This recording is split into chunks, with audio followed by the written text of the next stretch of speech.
Good morning, everybody. Pastor Steve here. So glad you joined me, as always, for this devotion, and hope you've already read the chapter. We are in Genesis chapter 44, so open your Bible there. And let me also take a moment and wish happy birthday to my granddaughter, Lydia. Hope you have a great day, and Paul loves you. Well, we are continuing this very emotionally moving, powerful story in the life of Joseph and his brothers in chapter 44. And Joseph is still testing his brothers to see if they are men who are honest, if they've changed and matured. And I want to talk about that in my devotion. But before I get to that, I want to just discuss one issue, divination. Look at verse 5 of chapter 44. Is not this the one? This is when Joseph's servant had tracked down the brothers after they'd already left Egypt with their food and so on. And remember, he had instructed the servant to put their money back in their satchels and then to put his cup, this cup that he used to drink from, in the bag of the youngest of Benjamin. And so the servant has tracked them down and they find the cup in Benjamin's bag. And Joseph had said to them, "Now, when you find that cup, here's what I want you to say to them," and that's what we're reading in verse 5. It says, "Is not this the one, the cup, from which my Lord drinks, and which he indeed uses for divination? You have done wrong in doing this, divination." And then you drop down in verse 15, after they've been caught and they come back to Egypt, and Joseph confronts them rather harshly. And Joseph said to them in verse 15, "What is this deed that you have done? Do you not know that such a man as I can indeed practice divination?" What's going on here? Because divination is something the Bible clearly condemns. In the book of Leviticus, chapter 19, verse 26, and Leviticus 20:27, also in Deuteronomy 18, verses 10 and 11, as well as other places. In the Bible, it's called an abomination, if you will. And divination is seeking knowledge about the future through supernatural, occultish methods, and it's condemned in the Bible. But here, Joseph says to his brothers, and his servant says to them, this is the cup Joseph uses to practice divination. What's going on? Did Joseph really practice what the Bible condemns? And the short answer is no, he did not. Joseph is he's a Jew, but he's living in Egypt, and what he's doing, they don't know who he is. They don't know he's their brother. They don't know he's a Jew. So part of the ruse, if you will, is he is in full-on Egyptian mode.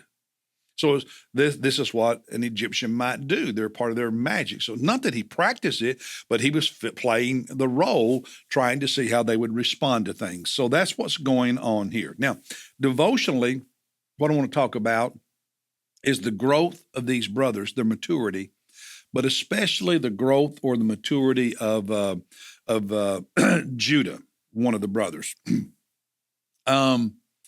Remember, Benjamin going down to Egypt was a scary thing for their father, for Jacob, who's also now known as Israel. And Jacob makes it clear in this conversation with Joseph that if anything happened to Benjamin, their father would never get over it, not recover. He may even die as a result.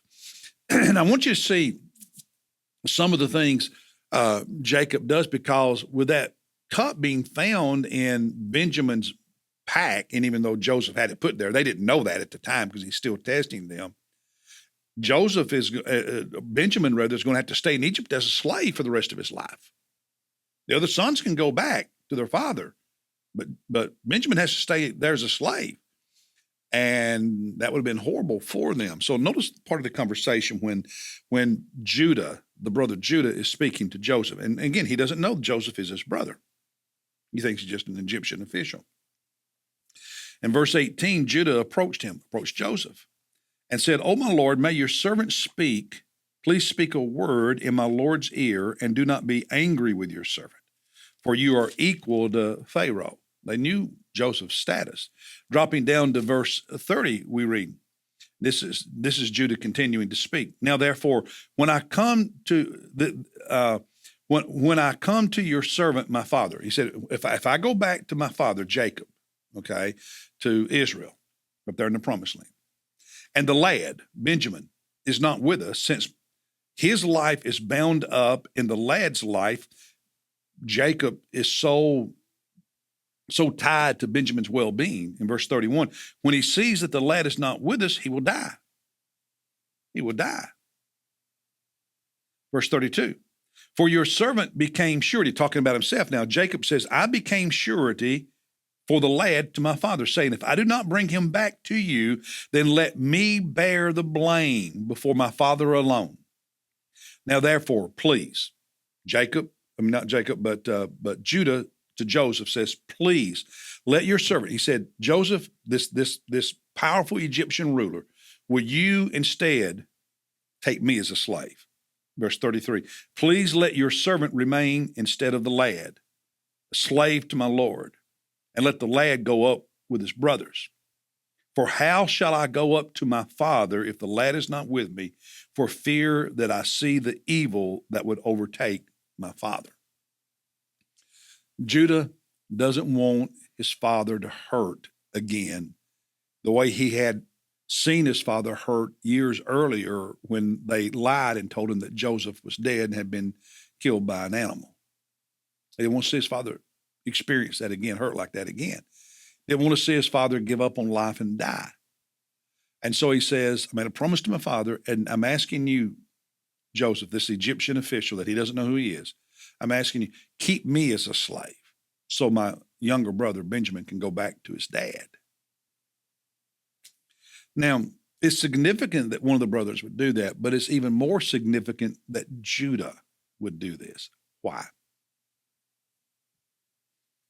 Well, in Genesis 37, when the brothers sold Joseph to this traveling caravan of Midianites and Ishmaelites that took him to Egypt and sold him as a slave to Potiphar, when they did that in Genesis 37, do you know whose idea it was?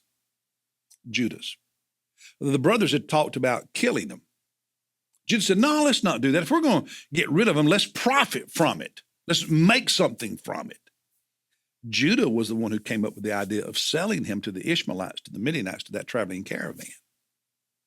And Joseph had been thrown in that pit and probably could overhear them talking about this and knew that Judah was the one who came up with the plot.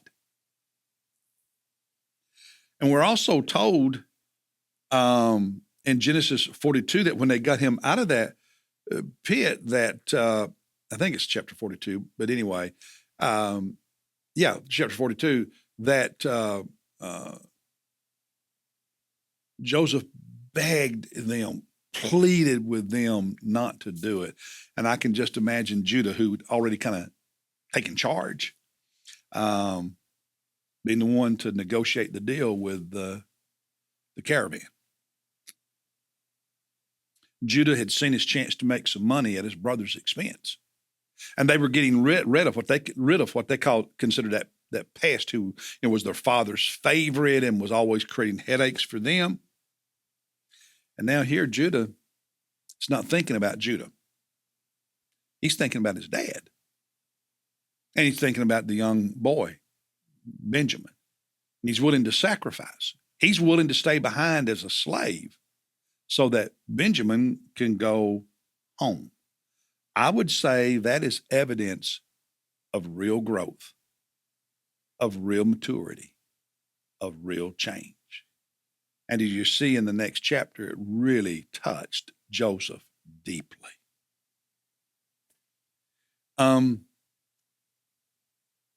would hope that all of us, me, you, as the years and decades pass, become better people, better disciples, that we grow, we mature, we become less selfish and more willing to sacrifice for others. The devotion for me in this chapter is it is powerful to see the maturation of Jacob. And I hope people can see that in me and in you as time passes, that we grow and become better.